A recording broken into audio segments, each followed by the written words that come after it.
Oh, who did that?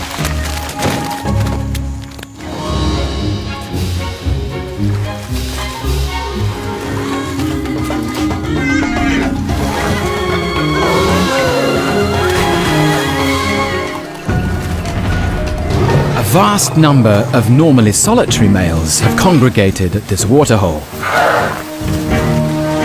The first to arrive take the best spots at the bar.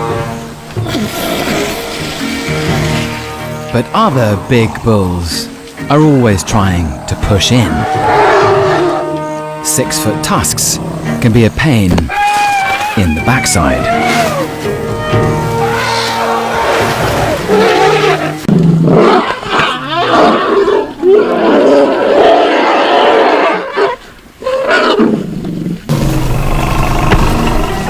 The bulls are getting frustrated, each desperate for a drink.